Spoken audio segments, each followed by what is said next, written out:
പ്രിയപ്പെട്ടവരെ, എല്ലാവർക്കും നമസ്കാരം. പുസ്തകങ്ങൾ നിർമ്മിച്ച് നൽകുന്ന അനുഭവ ലോകങ്ങളെക്കുറിച്ച് എൻ വി കൃഷ്ണവാര്യർ പുസ്തകങ്ങൾ എന്ന പേരിൽ തന്നെ ഒരു കവിത എഴുതിയിട്ടുണ്ട്. പുസ്തകങ്ങളിൽ എന്തൊക്കെയുണ്ട് എന്ന അന്വേഷണത്തിൽ തുടങ്ങുന്നു ഈ കവിത.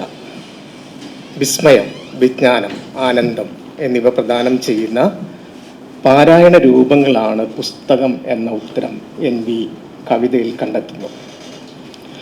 പുസ്തകങ്ങളിൽ സഞ്ചിതമത്രേ മർത്യവിജ്ഞാന സാര സർവസ്വം എന്ന വരികളിൽ അവസാനിക്കുന്നു എൻ വിയുടെ കവിത.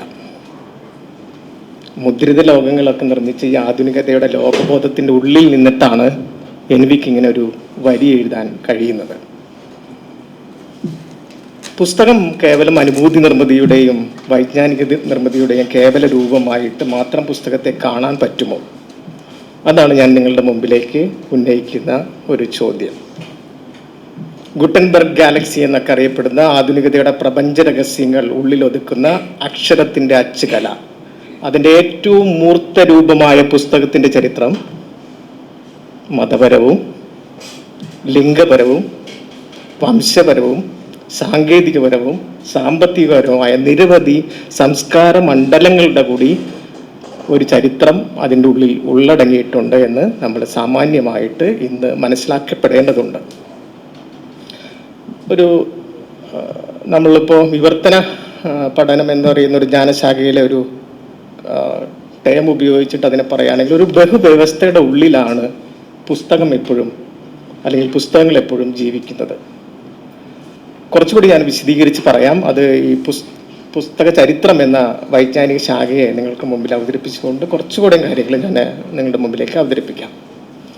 ഏതാണ്ട് പുസ്തക ചരിത്രം എന്ന വൈജ്ഞാനിക ശാഖ യൂറോപ്പിൽ രൂപപ്പെട്ടിട്ട് 1960-കളിലാണ്. 1990-കളിലാണ് ഇന്ത്യ പോലുള്ള ഒരു കോളനി ആയിരുന്ന രാജ്യങ്ങളിലൊക്കെ പുസ്തക ചരിത്രം വരുന്നത്. എന്ന് പറഞ്ഞാൽ ഒരു 3/4 നൂറ്റാണ്ട്, ഒരു 75 വർഷത്തെ ചരിത്രമുള്ളൂ പുസ്തക ചരിത്രം എന്ന ഒരു വൈജ്ഞാനിക ശാഖയ്ക്ക് ഉള്ളൂ. പക്ഷെ ഇന്ന് ഏറ്റവും കൂടുതൽ പഠനങ്ങൾ നടക്കുന്നത് സംസ്കാര ചരിത്രവും അല്ലെങ്കിൽ സംസ്കാര നിർമ്മിതിയിൽ എങ്ങനെ പുസ്തകങ്ങൾ ഇടപെട്ട് നിൽക്കുന്ന ആ ഒരു, അല്ലെങ്കിൽ മറ്റൊരു തരത്തിൽ പറഞ്ഞാൽ പുസ്തകത്തിൻ്റെ സാമ്പത്തിക സാമൂഹിക വിനിമയ ബന്ധങ്ങളെ കുറിച്ചിട്ടുള്ള പഠനങ്ങളാണ് ഇന്ന് ഏറ്റവും കൂടുതൽ ലോകത്ത് നടക്കുന്നത്. നിരവധി മാതൃകകൾ നിങ്ങളുടെ മുമ്പിലുണ്ട്. ഞാൻ അതിനെക്കുറിച്ച് വിശദീകരിച്ച് പറയുന്നില്ല. എന്നാൽ പോലും എന്താണ് പുസ്തക ചരിത്രം അല്ലെങ്കിൽ സംസ്കാര ചരിത്രത്തിൽ അതിനുള്ള ബന്ധം എന്താണെന്നുള്ള അന്വേഷണമാണ് നമ്മൾ ആദ്യമായിട്ട് നടത്തേണ്ടത്.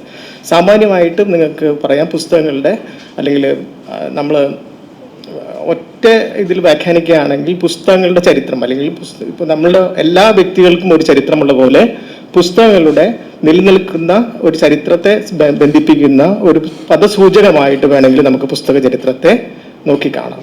മറ്റൊരു തരത്തിൽ പറഞ്ഞാൽ സംസ്കാര പഠനങ്ങളുടെയും സംസ്കാര രചനകളെയും നിർണ്ണയിക്കുന്നതിൽ പുസ്തകങ്ങൾക്കും ഇതര അച്ചടി മാധ്യമങ്ങൾക്കും പ്രസക്തി വിശകലനം ചെയ്യുന്ന ഒരു പഠന ശാഖയാണ് പുസ്തക ചരിത്രം. ഞാൻ നേരത്തെ പറഞ്ഞ മാതിരി പുസ്തകത്തെ നിർമ്മിക്കുന്ന സാമൂഹികവും സാംസ്കാരികവും വിനിമയ ബന്ധങ്ങളെക്കുറിച്ചുള്ള പഠനമാണ് അങ്ങനെ നോക്കുമ്പോൾ പുസ്തക ചരിത്രം എന്ന ഒരു ടേമിൻ്റെ നമുക്ക് കൊടുക്കാൻ പറ്റാവുന്ന ഒരു വ്യാഖ്യാനം.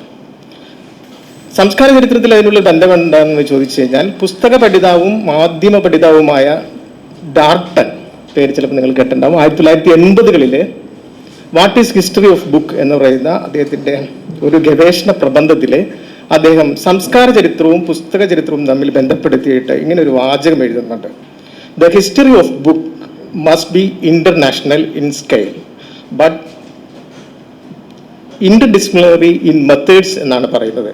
അന്തർവൈജ്ഞാനികമായിട്ടാണ് പുസ്തകങ്ങൾ എപ്പോഴും നിലനിൽക്കുന്നത്. അതിനദ്ദേഹം ഉപയോഗിക്കുന്ന ഒരു കൺസെപ്റ്റ് തന്നെ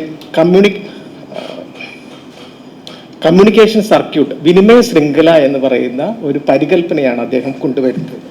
എഴുത്തുകാരൻ, പ്രസാധകൻ, അച്ചുകൂടക്കാരൻ, പുസ്തക വിൽപ്പനക്കാരൻ, വായനാ സമൂഹം, വായനാശാലകൾ എന്നിങ്ങനെ നിരവധി രൂപങ്ങളുമായിട്ട് പുസ്തകം പരസ്പരം ബന്ധപ്പെട്ട് നിൽക്കുന്നു. ഇതിനെയാണ് പിന്നീട് ഈ ഡാർട്ടൺ അവതരിപ്പിക്കുന്ന കമ്മ്യൂണിക്കേഷൻ സർക്യൂട്ട് എന്ന് പറയുന്ന സങ്കല്പനത്തെയാണ് പിന്നീട് പിയറി ബോർദ്യു പുസ്തകത്തെക്കുറിച്ചിട്ട് ധാരാളം ലേഖനങ്ങളിലൊക്കെ പരാമർശിച്ചു പോയിട്ടുണ്ട്. ബുക്ക് ഹിസ്റ്ററി എന്ന് പറയുന്ന ടേമിനല്ല ഉദ്ദേശിക്കുന്നത്, പക്ഷെ പുസ്തകങ്ങളുടെ ഒരു സാംസ്കാരിക ചരിത്രത്തെക്കുറിച്ച് അദ്ദേഹം പറയുന്നുണ്ട്. അദ്ദേഹം കൾച്ചറൽ ഫീൽഡ് എന്നുള്ള സാംസ്കാരിക മണ്ഡലം എന്ന അർത്ഥത്തിലേക്ക് ഇതിനെ വികസിപ്പിക്കുന്ന ഒരു ഘട്ടത്തിലേക്ക് 1990-കളിലൊക്കെ മാറുന്നുണ്ട്.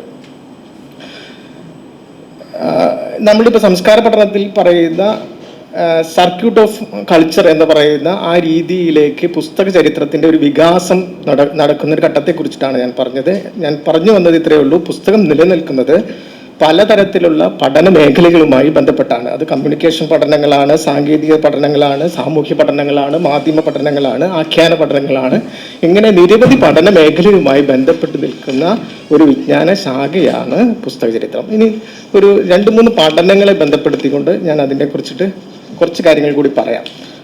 ഇപ്പോൾ നേരത്തെ കാലടി ബൈബിൾ എന്ന് രൂപിമ തമാശ രീതിയിൽ പറഞ്ഞു നമ്മുടെ സംസ്കാര പഠനത്തെക്കുറിച്ച്. എന്നാൽ പുസ്തക ചരിത്രത്തിലെ ഒരു ബൈബിളുണ്ട്. ഇത് ലോകവ്യാപകമായിട്ട് തന്നെ അറിയപ്പെടുന്നതാണ്. അതാണ് ദ ബുക്ക് ഹിസ്റ്ററി റീഡർ. ഈ ബുക്ക് ഹിസ്റ്ററി റീഡർ പ്രസിദ്ധീകരിച്ചതിന് ശേഷമാണ് പുസ്തക ചരിത്രം എന്ന ഒരു വിജ്ഞാന ശാഖ തന്നെ ലോകത്ത് ഉടലെടുക്കുന്നത്. ഡേവിഡ് ഫിൽക്കൻസ്റ്റീനും അലക്സ്റ്റിയർ മാക്ലറി എന്ന് പറയുന്ന 2 പേരാണ് ഈ പുസ്തകം എഡിറ്റ് ചെയ്തിരിക്കുന്നത്. 30ഓളം ലേഖനങ്ങളുണ്ട് അതിൻ്റെ ഉള്ളിൽ. റോബർട്ട് ഡാർട്ടൻ്റെ ഉണ്ട്, ഞാനിപ്പോൾ നേരത്തെ പറഞ്ഞ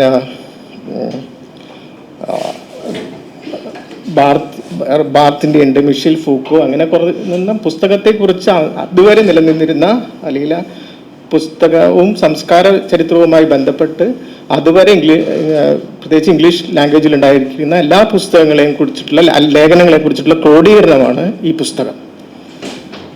ഈ പുസ്തകത്തിൻ്റെ പ്രസിദ്ധീകരണത്തിനോട് അനുബന്ധിച്ചാണ് യൂറോപ്പിലെ ബുക്ക് ഹിസ്റ്ററി സൊസൈറ്റി എന്ന് പറയുന്ന ഒരു സംഘടന തന്നെ രൂപമെടുക്കുന്നത്. അതുപോലെ തന്നെ ഷാർപ്പ് എന്ന് പറയുന്ന ഇപ്പോഴും ആ ഷാർപ്പ് എന്ന് പറയുന്ന സംഘടനയാണ് ലോകവ്യാപകമായിട്ട് പുസ്തകങ്ങളെ കുറിച്ച് പഠിക്കുകയും പുസ്തക മാർക്കറ്റിനെ കുറിച്ച് പഠിക്കുകയും ഒക്കെ ചെയ്യുന്ന ഒരു സംഘടന ഇപ്പോഴും നിൽക്കുന്നുണ്ട്. ഷാർപ്പ് എന്ന് പറയുന്ന society of history of authorship and reading and publishing എന്ന് പറയുന്ന സംഘടന. ഈ സംഘടനയുടെയൊക്കെ വളർച്ചയിലേക്ക് നയിച്ചത് ഈ ബുക്ക് ഹിസ്റ്ററി റീഡർ എന്ന് പറയുന്ന പുസ്തകമാണ്. യൂറോപ്പിലെ പല സർവകലാശാലകളിലും എഡിൻബറോ സർവകലാശാലയിലൊക്കെ centre for history of books എന്ന് പറയുന്ന ഒരു വിഭാഗം തന്നെയുണ്ട്. ഒരു പാഠ്യവിഷയമായിട്ട് എഡിൻബറോ സർവകലാശാലയിലൊക്കെ പുസ്തക ചരിത്രം മാറിക്കഴിഞ്ഞിരിക്കുന്നു. അതുപോലെ ജോൺ ഹോപ്പിൻസ് സർവകലാശാലയിലെ ബുക്ക് ഹിസ്റ്ററി റീഡർ എന്ന് പറയുന്ന തന്നെ ഒരു ജേണലുണ്ട്. ഏറ്റവും കൂടുതൽ ആളുകൾ വായിക്കുന്ന അക്കാഡമിക് ജേണലുകളായിട്ട് ഇപ്പോൾ അത് ഒക്കെ നമുക്ക് ഗൂഗിൾ ചെയ്ത് കാണാൻ പറ്റും. അങ്ങനെ പുസ്തക ചരിത്രത്തിനെ ഒരു അക്കാഡമിക് വിഷയമായിട്ട് ഉയർത്തുന്നതിൽ ദ ബുക്ക് ഹിസ്റ്ററി റീഡർ എന്ന് പറയുന്ന പുസ്തകത്തിന് വലിയ പങ്കുണ്ട്. ഇന്ത്യയിലേക്ക് വരാണെങ്കിൽ ഇന്ത്യയിലെ പുസ്തക ചരിത്ര പഠനങ്ങളിൽ തുടക്കമിടുന്നത് ഇപ്പോൾ കെ എസ് കേശവൻ എന്ന് പറയുന്ന ആളാണ്. നിശ്ചയമായിട്ടും ഇന്ത്യൻ പുസ്തക ചരിത്രത്തിൻ്റെ പിതാവ് എന്നൊക്കെ പലതരത്തിൽ അദ്ദേഹത്തെ സ്ഥാനപ്പെടുത്തുന്നുണ്ട്. പക്ഷെ നിശ്ചയമായിട്ടും നമ്മൾ അദ്ദേഹം ചെയ്തത് പുസ്തക ചരിത്രം എന്ന് പറയുന്ന ഇന്ന് കാണുന്ന തരത്തിലുള്ള ഒരു ചരിത്ര രചനയാണോ, അല്ലെങ്കിൽ അതും സംസ്കാര പഠനവുമായി ബന്ധപ്പെടുത്തിയിട്ട് നടത്തിയതാണോ എന്നുള്ളതൊക്കെ ഒരു ചോദ്യം തന്നെയാണ്. പക്ഷേ 2 പേരുകൾ നമ്മൾ അതിൻ്റെ ഉള്ളിൽ ഏറ്റവും പ്രധാനപ്പെട്ടായിട്ട് കാണേണ്ടതുണ്ട്. അതിൽ ഒന്ന് അഭിജിത് ഗുപ്തയും സ്വപൻ കുമാർ ചക്രവർത്തിയുമാണ്. ഇവരുടെ 3 പുസ്തകങ്ങൾ ആണ് ഒരു പക്ഷേ ഇന്ത്യൻ പുസ്തക ചരിത്രത്തെ നിർണയിച്ചതും ഇപ്പോഴും നമ്മൾ ആ പുസ്തകങ്ങളുടെ പാത പിന്തുടർന്നിട്ട് കൊണ്ടാണ് ഇന്ത്യയിലെ പുസ്തക പഠനവും പഠനത്തെ കേന്ദ്രീകരിച്ചിട്ടുള്ള സംസ്കാര പഠനത്തിന് നമ്മൾ പലതരത്തിലുള്ള വഴികൾ തേടുന്നതും. അഭിജിത് ഗുപ്തയും സുപൻ കുമാർ ചക്രവർത്തിയും ചേർന്ന് എഡിറ്റ് ചെയ്ത പ്രിന്റ് ഏരിയാസ് ബുക്ക് ഹിസ്റ്ററി എന്ന് പറയുന്ന പുസ്തകവും മൂവൽ type book history in India, അതുപോലെ ഫൗണ്ട്സ് ഓഫ് നോളജ്, ഈ 3 പുസ്തകവും കഴിഞ്ഞ 500 വർഷം എന്ന് പറഞ്ഞാൽ ഗുട്ടൻബർഗ് അച്ചടി കണ്ടുപിടിച്ച് 1 നൂറ്റാണ്ടിനുള്ളിൽ തന്നെ നമുക്ക് ഇന്ത്യയിലേക്ക് അച്ചടി വരുന്നുണ്ട്. അപ്പം 500 വർഷം പഴക്കമുള്ള അച്ചടി നടത്തിയ ആധുനികീകരണ പ്രക്രിയയെ കൃത്യമായി അടയാളപ്പെടുത്തുന്ന ലേഖനങ്ങളുടെ സമാഹാരമാണ് ഈ അഭിജിത് ഗുപ്തയും സുബൻ കുമാർ ചക്രവർത്തിയും ചേർന്ന് നടത്തിയ ഈ 3 പുസ്തകങ്ങൾ. ഞാൻ ഈ പുസ്തകത്തിലേക്ക് വന്നതിൻ്റെ ഒരു പ്രധാനപ്പെട്ട കാര്യം, ഇതിലിവർ പറയുന്നുണ്ട് പുസ്തക ചരിത്രം എന്ന് പറയുന്നത് യൂറോപ്പിനെ കേന്ദ്രീകരിച്ചിട്ടുള്ളതാണ്. നമുക്ക് തദ്ദേശീയമായിട്ടുള്ള ഒരു പുസ്തക ചരിത്രം ഉണ്ടാക്കേണ്ട ആവശ്യമുണ്ട്.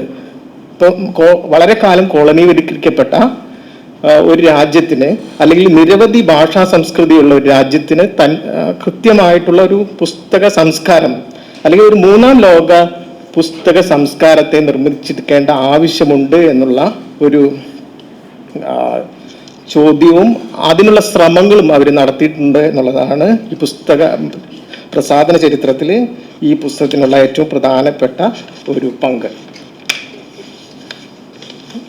ഇനി 2 പുസ്തകങ്ങളെ കുറിച്ചിട്ട് കൂടി ഞാൻ പറയാം. പുസ്തക ചരിത്രം എന്ന വിജ്ഞാന ശാഖയെ കുറിച്ചിട്ട്, അതിൻ്റെ പല വഴികളെ കുറിച്ച് പറയാൻ വേണ്ടിയിട്ടാണ് ഈ 2-3 പുസ്തകങ്ങളെ എടുത്ത് തന്നെ ഇങ്ങനെ പറയുന്നത്. മറ്റൊന്ന്, നിങ്ങൾ ഇപ്പോൾ ഏറ്റവും കൂടുതൽ കേട്ട, സമീപകാലത്ത് ഏറ്റവും കൂടുതൽ ശ്രദ്ധയാകർഷിച്ച ഒരു പഠനമാണ് അക്ഷയ് മുകുളിൻ്റെ the Gita press, the making of Hindu India എന്നുള്ളത്. ഇന്ത്യയുടെ ഹിന്ദുത്വവൽക്കരണത്തിൽ ഒരു അച്ചടിശാല വഹിച്ച പങ്കിനെ കുറിച്ച് ഇത്ര സൂക്ഷ്മമായിട്ട് മറ്റൊരു ഭാഷയിലും, അല്ലെങ്കിൽ മറ്റൊരു ഭാഷയിൽ എന്ന് പറഞ്ഞാൽ മറ്റു യൂറോപ്യൻ രാജ്യങ്ങളിലൊന്നും ഇത്ര സൂക്ഷ്മമായിട്ടുള്ളൊരു പഠനം നടന്നിട്ടില്ല എന്ന് തന്നെ പറയാം. ഈ അക്ഷയ് മുകുളിൻ്റെ ഇതിലെ നല്ല ഞെട്ടിപ്പിക്കുന്ന കണക്കുകളാണ് കേട്ടോ. ഇപ്പോൾ നമ്മൾ രാമായണ സീരിയലിന് ശേഷമാണ് ഹിന്ദുത്വവൽക്കരണത്തിൻ്റെ ഒരു വലിയ തോത് ഇന്ത്യയിലേക്ക് വരുന്നത് എന്ന്, അല്ലെങ്കിൽ വ്യവസ്ഥാപനം നടക്കുന്നതെന്നൊക്കെയാണല്ലോ പല മാധ്യമ പഠനങ്ങളൊക്കെ പറയുന്നത്. അതുപോലെ തന്നെ 1980-കൾക്ക് ശേഷം ഈ രാമചരിതമാനസത്തിൻ്റെ 4.8 കോടി പുസ്തകങ്ങളാണ് അവർ വിൽക്കുന്നത്. അതേപോലെ ഭഗവത്ഗീതയുടെ 4 കോടി പുസ്തകങ്ങളാണ് വിൽക്കുന്നത്. എന്ന് പറഞ്ഞാൽ റൂട്ടഡ് ആണ്, അടിത്തട്ടിലേക്ക് പുസ്തകങ്ങൾ ഇറക്കി ഒരു ഹിന്ദുത്വ. അതുകൊണ്ട് തന്നെയാണല്ലോ ഇപ്പോൾ പലതരം ഗാന്ധി പീസ് പ്രൈസ് അടക്കം ഈ ഒരു പ്രസാധക സ്ഥാപനത്തിനെയാണ് ചെന്നെത്തുന്നത് ഗാന്ധി പീസ് പ്രൈസ് എന്ന് ആലോചിക്കണം. അപ്പോൾ എത്രമാത്രം ഈ ഒരു പ്രസാധക സ്ഥാപനം ഒരു ഹിന്ദുത്വ രാഷ്ട്രീയവൽക്കരണത്തിൻ്റെയും അല്ലെങ്കിൽ ഹിന്ദുത്വവൽക്കരണത്തിൽ ഇടപെട്ടു എന്നുള്ളതിൻ്റെ ഒരു തെളിവ് എന്നുള്ള രീതിയിലാണ് ഈ പുസ്തകം നിൽക്കുന്നത്. മറ്റൊരു മാതൃക, ദക്ഷിണേന്ത്യയിൽ നിന്ന് ഇതേ രീതിയിൽ തന്നെ മറ്റൊരു മാതൃകയുണ്ട്. അതുകൂടി പറഞ്ഞിട്ട് ഞാൻ ഈ പുസ്തക ചരിത്രത്തിൻ്റെ അതിനെ ബന്ധിപ്പിച്ച് തന്നെ ഈ 4 പുസ്തകങ്ങളിലെ കാര്യങ്ങൾ പറയാം. അത് കലൈകാഞ്ചിയം എന്ന് പറയുന്ന പുസ്തകമാണ്.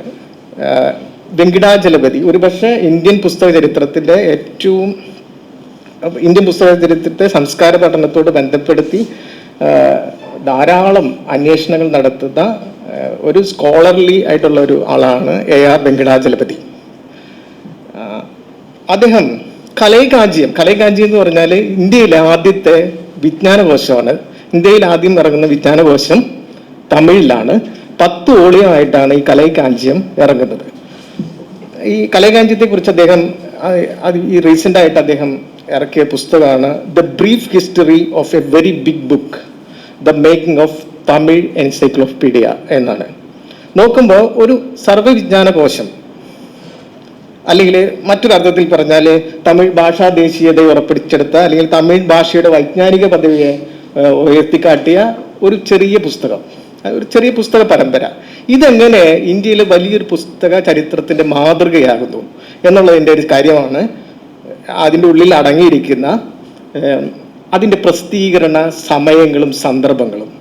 എന്ന് പറഞ്ഞാൽ 1947 ഈ പുസ്തകം ഇറക്കാൻ വേണ്ടിയിട്ട് തമിഴ്നാട് ഗവൺമെൻറ് തീരുമാനിക്കുന്നത്. ഈ 47 ശേഷം 53 ഇതൊരു അസോസിയേഷനായിട്ട് രൂപപ്പെട്ട് അവർ വർക്കുകൾ തുടങ്ങുന്നത്.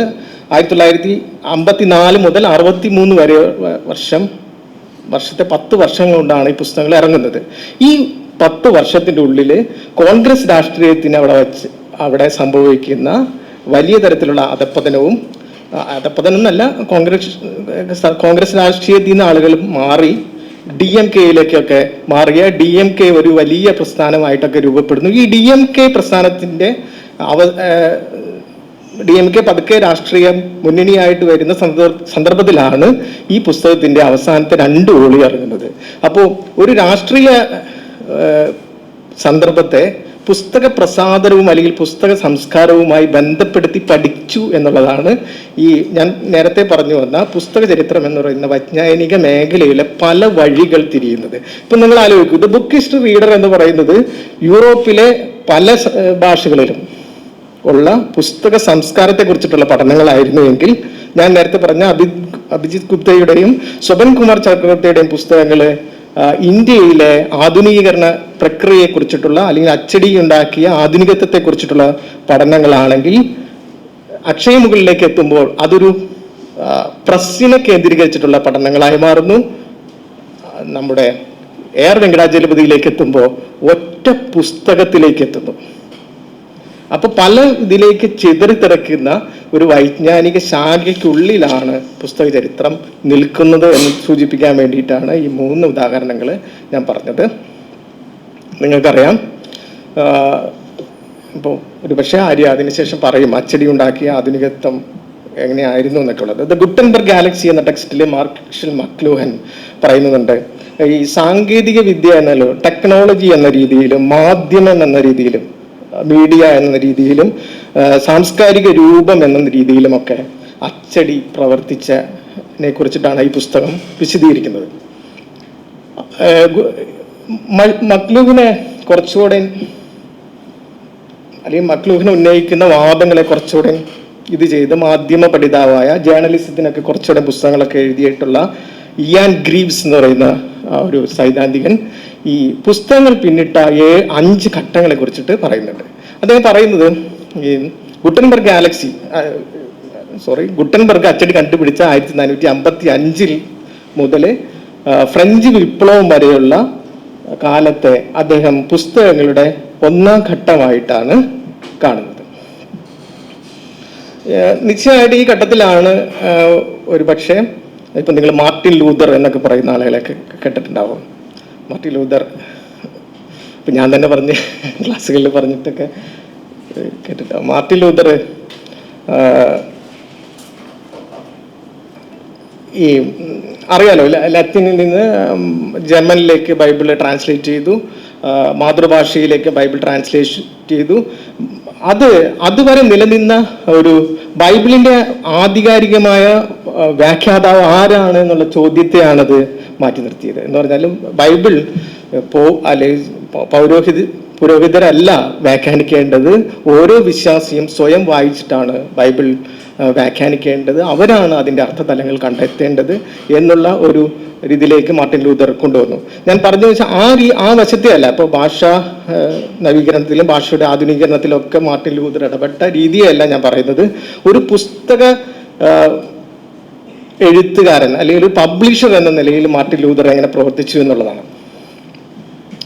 ഈ മാർട്ടിൻ ലൂതറിന്റെ ബൈബിള് ചുരുങ്ങിയ വർഷം കൊണ്ട് തന്നെ 430 എഡീഷനുകൾ ഉണ്ടാകുന്നുണ്ട്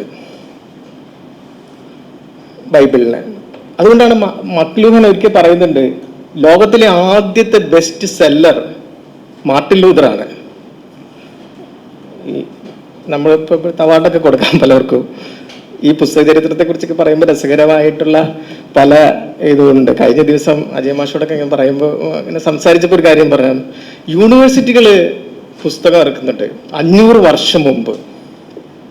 ഓക്സ്ഫോർഡ് യൂണിവേഴ്സിറ്റി 500 വർഷം മുമ്പാണ് പുസ്തകം ഇറക്കുന്നത്. 1578 ഓക്സ്ഫോർഡ് യൂണിവേഴ്സിറ്റി പുസ്തകം ഇറക്കുന്നത്. ആലോചിച്ചു, 500 വർഷം മുമ്പാണ് യൂണിവേഴ്സിറ്റി കേന്ദ്രീകരിച്ചിട്ട് പുസ്തക പ്രസാധനം വരുന്നത്. ഇപ്പൊ നമ്മൾ നോക്കുകയാണെങ്കിൽ ഇപ്പൊ വൈജ്ഞാനിക മലയാളത്തിന്റെ അല്ലെങ്കിൽ കേരളത്തിന്റെ ശരാശരി പുസ്തക ഉൽപാദനം എന്ന് പറയുന്നത് ഒരു വർഷം 10,000 പുസ്തകത്തിൽ താഴെയാണ്. കണക്കുകളൊക്കെ നമുക്ക് കൃത്യമായിട്ട് കണക്കുകൾ കിട്ടില്ലെങ്കിലും 10,000 താഴെയാണ്. ഓക്സ്ഫോർഡ് യൂണിവേഴ്സിറ്റി ഒരു വർഷം ഇറക്കുന്ന വിവർത്തന കൃതികൾ മാത്രം 20,000 ഒരു യൂണിവേഴ്സിറ്റി ഒരു സംസ്ഥാനത്തിന്റെ പുസ്തകത്തിന്റെ 3 ഇരട്ടി തന്നെയാണ് വിവർത്തന ഗ്രന്ഥങ്ങളിൽ മാത്രം ഇറക്കുന്നത്.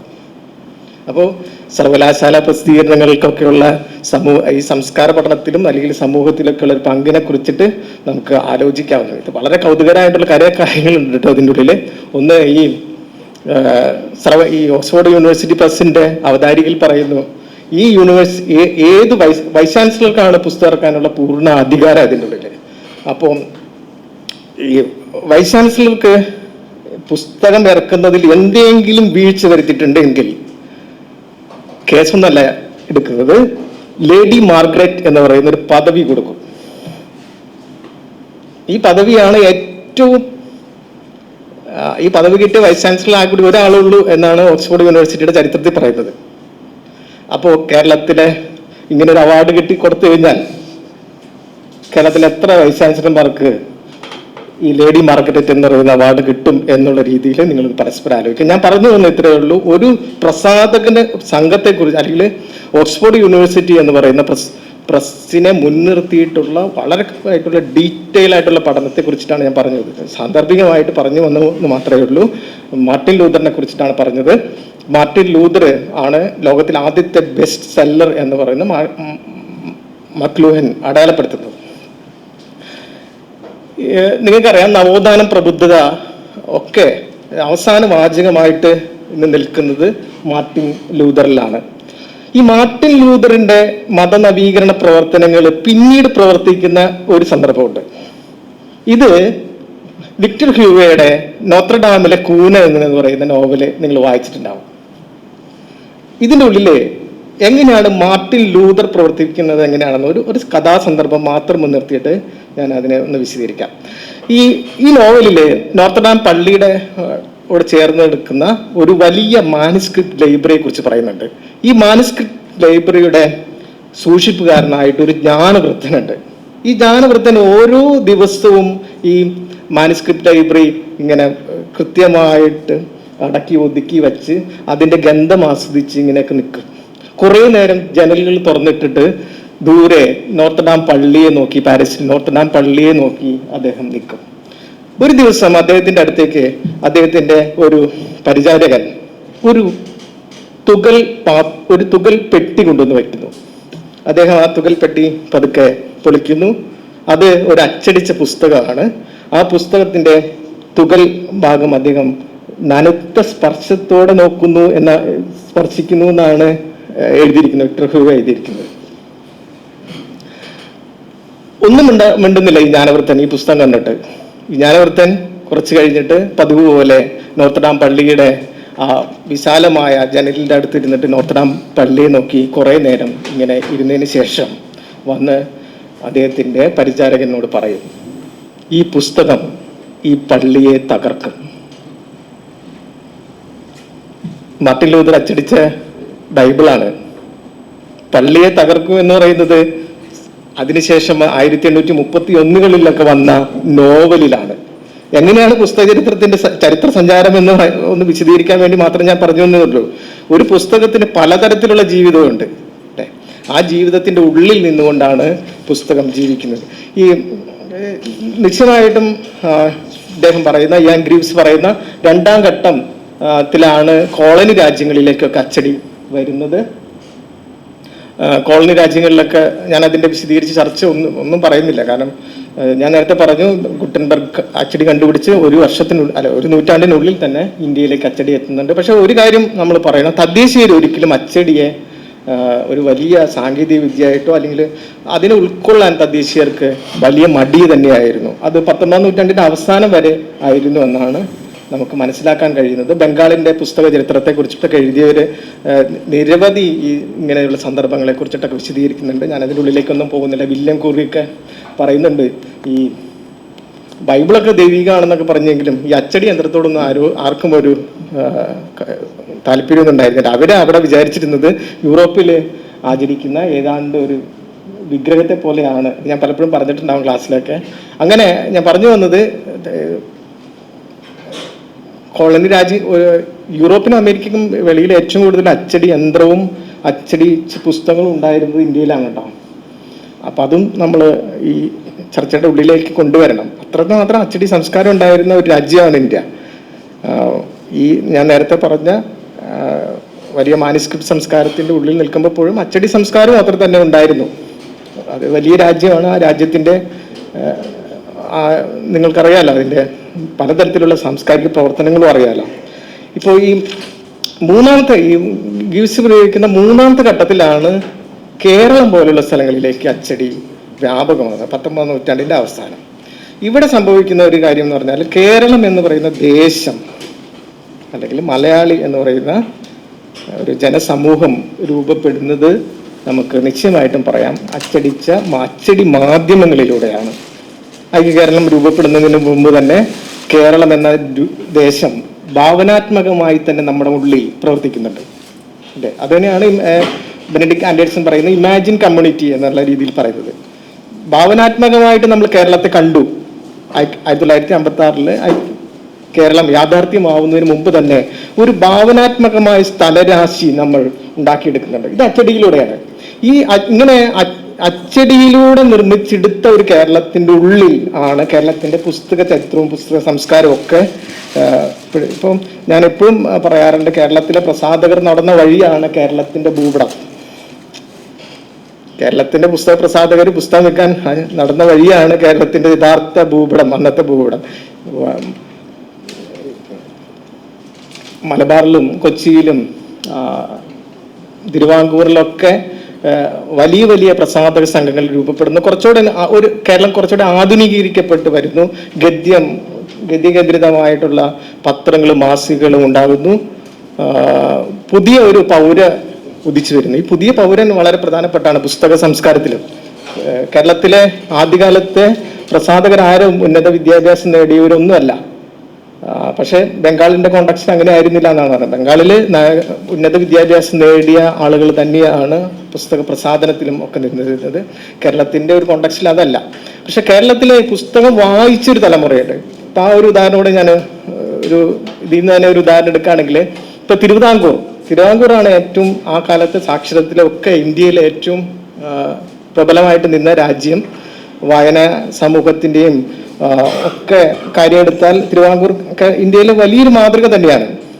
ഇപ്പൊ തിരുവിതാംകൂറില് നിങ്ങൾ ഇപ്പൊ വിവർത്തനത്തിന്റെ 100 വർഷം ആചരിക്കുന്ന പാവങ്ങളെ കുറിച്ചിട്ടുള്ള ലേഖനങ്ങളൊക്കെ ഇപ്പൊ നിങ്ങൾ വായിക്കുന്നുണ്ട്. ഈ പാവങ്ങൾ പ്രസിദ്ധീകരിക്കുന്ന സമയത്ത് ഭട്ടതിരിപ്പാട് പറയുന്നുണ്ട്, വീട്ടിൽ വിളക്ക് വെച്ച് വായിക്കേണ്ട ഒരു ഗ്രന്ഥമാണ് പാവങ്ങൾ എന്ന് പറയുന്നുണ്ട്. ഇപ്പോൾ ഒരുപക്ഷെ നമ്മളുടെ നവോത്ഥാന ചർച്ചകളിലൊക്കെ നമ്മൾ ഉയർത്തി കാണിക്കുന്ന വീട്ടിയുടെ ഈ വാക്കാണ്. വീട്ടിൽ വിളക്ക് വെച്ച് വായിക്കേണ്ട ഗ്രന്ഥമാണ് പാവങ്ങൾ. പാവകൾ വിവർത്തനം ചെയ്യുന്നത് 1925 പുസ്തക രൂപത്തിൽ 27 വരുന്നത്. ഈ കാലഘട്ടത്തിന് മുമ്പ് ഇതിന് 20 വർഷം മുമ്പ് വീട്ടിൽ വിളക്ക് വെച്ച ഒരു കൃതിയുണ്ട്. വിളക്ക് വെച്ച് വായിച്ചൊരു കൃതിയുണ്ട്. ഈ കൃതിയെ കുറിച്ച് പറഞ്ഞാൽ നിങ്ങൾക്ക് തിരുവിതാംകൂറിന്റെ അച്ചടി സംസ്കാരത്തെക്കുറിച്ചും പുസ്തക സംസ്കാരത്തെക്കുറിച്ചും കുറച്ചുകൂടി മനസ്സിലാക്കാൻ എളുപ്പമാണ്. ഞാൻ നേരത്തെ പറഞ്ഞു, തിരുവിതാംകൂറിൽ ആധുനിക വിദ്യാഭ്യാസം നേടുന്ന ഒരു പൗര സമൂഹം വരുന്നു. അവർക്ക് പാഠപുസ്തകങ്ങൾ വരുന്നു, പഠിക്കാനുള്ള പാഠപുസ്തകങ്ങൾ വരുന്നു. അവർക്ക് പഠിക്കാനുണ്ടായ ഒരു പുസ്തകമാണ് ബൂക്കർ ടി വാഷിംഗ്ടണിന്റെ ജീവചരിത്രം. ആ തിരുവിതാംകൂറിൽ പഠിക്കാനുണ്ടായിരുന്നു. അടിമവംശകനായ കറുത്തവർഗക്കാരനായ വിദ്യാഭ്യാസ പ്രവർത്തകനായ ബൂക്കർ ടി വാഷിംഗ്ടണിന്റെ ജീവചരിത്രം പഠിക്കാനുണ്ടായിരുന്നു. ഇതെങ്ങനെയാണ് നമ്മുടെ കേരള നവോത്ഥാന ചരിത്രത്തിൽ ഇടപെട്ട എന്നുള്ള കാര്യമാണ് ഞാൻ പറയാൻ പോകുന്നത്. നിങ്ങൾ മന്നത്ത് പത്മനാഭന്റെ ജീവിത സ്മരണകൾ എന്ന് പറയുന്ന ആത്മകഥ വായിച്ചിട്ടുണ്ടാവും. ഇതിൻ്റെ ഉള്ളില് എം പരമപിള്ളയെ കുറിച്ചിട്ട് പറയുന്നുണ്ട്. ഈ എം പരമപിള്ളയാണ് കേട്ടോ ഈ NSS എന്ന് പറയുന്ന വാക്ക് ആദ്യമായിട്ട് പറയുന്നത്. Nair service society. പിന്നെ ചരിത്രത്തിൽ എം പരമപിള്ള ഇല്ല എന്നുള്ളതാണ് മറ്റൊരു കാര്യം. അപ്പൊ അന്ന് ചോദിക്കും, ഭാഷാവാദികളൊക്കെ നമ്മളെ മലയാളക്കാരൊക്കെ ചോദിക്കേണ്ട ഒരു കാര്യമാണ്. അന്ന് ചോദിക്കുന്നുണ്ട്, വിമർശനം ഉന്നയിക്കുന്നുണ്ട്, എന്തുകൊണ്ടാണ് ഇംഗ്ലീഷ് പേര്, നായർ സംഘടനയ്ക്ക് എന്തുകൊണ്ടാണ് ഇംഗ്ലീഷ് പേര് എന്ന് ചോദിക്കുമ്പോൾ പറയും, ഇന്റർനാഷണൽ കോൺഗ്രസിന്റെ പേര് ഇംഗ്ലീഷിലാണ്. ദേശീയ പ്രസ്ഥാനത്തോടൊപ്പം നിൽക്കേണ്ട ഒരു പ്രസ്ഥാനമാണ് നായർ സർവീസ് സൊസൈറ്റി, അതുകൊണ്ട് പേര് ഇംഗ്ലീഷിലിടുന്നു എന്ന് പറഞ്ഞ എം പരമപിള്ള എഴുതിയ പുസ്തകമാണ് ഈ ബൂക്കർ ടി വാഷിംഗ്ടണിന്റെ ജീവചരിത്രം. ഈ പുസ്തകം C. കൃഷ്ണപിള്ള എന്ന് പറയുന്ന ഒരാള് അദ്ദേഹത്തിന്റെ 60 വയസ്സുള്ള സമയത്ത്, പണ്ട് കാലത്ത് 60 വയസ്സുള്ള സമയത്ത് നാട്ടുകാരെയൊക്കെ വിളിച്ച് വലിയ ആഘോഷത്തിൽ അദ്ദേഹത്തിന്റെ പിറന്നാളൊക്കെ ആഘോഷിക്കും. ആ നാട്ടിൽ ആഘോഷിക്കും. ഒപ്പം പിറന്നാളിന്റെ ഒപ്പം തന്നെ കത്തിച്ച നിലവിളക്കിന്റെ മുമ്പില് ഭാഗവതം ഒക്കെ വായിക്കുന്ന ഒരു ഫുൾ 24 മണിക്കൂറും ഉണ്ടായിരുന്നു എന്നാണ് പറയുന്നത്. ഫുൾ വായിക്കുന്ന ഒരു രീതി ഉണ്ടായിരുന്നു എന്നാണ് പറയുന്നത്. അപ്പം C. കൃഷ്ണപിള്ള പറഞ്ഞു, ഞാൻ ഭാഗവതമൊന്നുമല്ല വായിക്കാൻ തീരുമാനിച്ചിരിക്കുന്നത്, കത്തിച്ച നിലവിളക്കിന് മുമ്പിൽ ഞാൻ വായിക്കാൻ പോകുന്നത് ഞാൻ പഠിച്ച പുസ്തകമായ ബൂക്കർ ടി വാഷിംഗ്ടണിന്റെ ജീവചരിത്രമാണ്. എം പരമ്പരയുള്ള എഴുതിയ ജീവചരിത്രമാണ് ഞാൻ വായിക്കുന്നത്. തിരുവിതാംകൂറിലെ നടക്കണമെന്ന് ആലോചിക്കണം. തിരുവിതാംകൂറിലെ ഇങ്ങനെയുള്ള ആധുനിക ഇത് എങ്ങനെ സാധ്യമായി എന്നുള്ളതാണ് നമ്മുടെ മുമ്പിലെ ചോദ്യം. എങ്ങനെ അത്രമാത്രം ഒരു വലിയ സാക്ഷരത്വമുള്ള വലിയ തരത്തിൽ വിദ്യാഭ്യാസം നേടിയ ഒരു സമൂഹത്തിൽ മാത്രമേ ഇങ്ങനെ നടക്കുള്ളൂ. ഞാൻ പറഞ്ഞ ഒരു പുസ്തകത്തിന്റെ പലതരത്തിലുള്ള ജീവിതങ്ങളെ കുറിച്ചിട്ടാണല്ലോ ഞാൻ പറഞ്ഞത്. ഏതാണ്ട് നമ്മൾ മറ്റൊരു രീതിയിലേക്ക് നമ്മൾ ഭക്ഷണം കഴിക്കാനൊക്കെ ആയി നമ്മൾ ഈ എന്താ പറയുക ജ്ഞാനം ഭയങ്കരമായിട്ട് വരുന്ന ഇതിലേക്ക് അതിന് ഒഴിവാക്കാൻ വേണ്ടിയിട്ടാണ് ഞാൻ ഇങ്ങനത്തെ കഥകളിലേക്കൊക്കെ പോയത്. ഇനി 2-3 കാര്യങ്ങൾ മാത്രം പറഞ്ഞുകൊണ്ട് ഞാനിത് നിർത്താം. ഈവ്സ് പറയുന്ന മൂന്നാമത്തെ കാര്യം നിശ്ചയമായിട്ടും ഡിജിറ്റൽ സാങ്കേതിക വിദ്യയിൽ പുസ്തകം എങ്ങനെ ജീവിക്കും എന്നുള്ളതാണ്. അദ്ദേഹം പറയുന്നത് ഒരു മീഡിയ കൺവെർജൻസിന്റെ ഉള്ളിലായിരിക്കും പുസ്തകങ്ങൾ എപ്പോഴും ജീവിക്കുക എന്ന് പറഞ്ഞാൽ പ്രിന്റഡ് ഫോം മാത്രമായിരിക്കില്ല പുസ്തകത്തിനുള്ളത്. പലതരത്തിലുള്ള ഫോമിലേക്ക് പുസ്തകത്തിന് ജീവിതം ഉണ്ടാകും. അതിനാണ് മീഡിയ, ഒരു മാധ്യമത്തിന്റെ സ്വാധീനം മറ്റൊരു മാധ്യമത്തിലേക്ക് ഉണ്ടാകും. ഹൈപ്പർ ടെക്സ്റ്റുകളായിട്ടും ഒക്കെ അല്ലെങ്കിൽ ഓഡിയോ ബുക്കുകളായിട്ടും ഹൈപ്പർ ടെക്സ്റ്റുകളായിട്ടും ഒക്കെ പുസ്തകം നിലനിൽക്കും എന്നാണ്. പുസ്തകത്തിന് ഒരു എൻഡ് ഓഫ് ബുക്ക് എന്ന് പറയുന്നത് നിങ്ങളെ ഉംബർട്ടോ എക്കോന്റെ ഏറ്റവും പ്രസിദ്ധമായ this is an end of the book. ഇതിൽ മാഷ് എടുത്ത ചിലപ്പോൾ അതിലെ കൊട്ടേഷൻ ആയിരിക്കാം, ആ പുസ്തകത്തിന്റെ കൊട്ടേഷൻ തന്നെ ആയിരിക്കാം this is not an end of the book. അതിൽ പറയുന്ന കാര്യം ഞാൻ പറയുന്നില്ല, കാരണം അത് നിങ്ങൾ യൂട്യൂബിൽ 100 പ്രാവശ്യം കേട്ടിട്ടുണ്ടാവും. സിനിമാഷ് ഇങ്ങനെ പറഞ്ഞ് പുസ്തകങ്ങൾ ഒരു ചക്രം പോലെയാണ്, ചക്രം ഒരിക്കലും പക്ഷെ ഞാൻ പറഞ്ഞു വന്നത് ഈ മീഡിയ കൺവെർജൻസിന്റെ ഉള്ളിലാണ് പുസ്തകം എപ്പോഴും നിൽക്കുന്നത് എന്നുള്ളതാണ് ഞാൻ പറയാം. അടുത്തത് നിങ്ങൾ നിശ്ചയമായിട്ടും നമ്മൾ നേരിടുന്ന ഏറ്റവും ഇപ്പം നിർമ്മിത ബുദ്ധിയുടെയൊക്കെ അല്ലെങ്കിൽ എഐയുടെയൊക്കെ പ്രവർത്തനത്തിൻ്റെ ഉള്ളിൽ എങ്ങനെയാണ് പുസ്തകങ്ങളുടെ ഒരു ജീവിതം എന്ന് പറഞ്ഞ് വിശദീകരിച്ചുകൊണ്ടാണ് അദ്ദേഹം ഈ ലേഖനം നിർത്തുന്നത്. അങ്ങനെ ഞാൻ പറഞ്ഞു വന്നത് നിരവധി പഠനങ്ങൾ നടക്കുന്ന, ഇപ്പോൾ പോലും നിരവധി പഠനങ്ങൾ നടക്കുന്ന അല്ലെങ്കിൽ വ്യത്യസ്തങ്ങളായ വിഷയ മേഖലകളിലേക്ക് ഊന്നുന്ന ഒരു വിജ്ഞാന ശാഖയാണ് പുസ്തക ചരിത്രം. പുസ്തക ചരിത്രത്തിൻ്റെ നിശ്ചയമായിട്ട് മലയാള വഴികളെ കുറിച്ചിട്ട് സംസാരിക്കാനാണ് എന്നോട് പറഞ്ഞത്. അത് തോന്നുന്നു ഇതിലേക്ക് എത്താനുള്ള സമയമില്ല, എനിക്കറിയാം എൻ്റെ ഒരു ഇതിൽ. നിശ്ചയമായിട്ട് അടുത്ത പ്രാവശ്യങ്ങൾ വരുമ്പോഴോ അല്ലെങ്കിൽ ക്ലാസ്സുകളിലേക്കൊക്കെ വരുമ്പോഴോ നമുക്കതൊക്കെ സംസാരിക്കാം. അപ്പോൾ ഇങ്ങനെ ഒരു വേദി ഒരുക്കി തന്നതിന് എല്ലാവരോടും നന്ദി, നമസ്കാരം.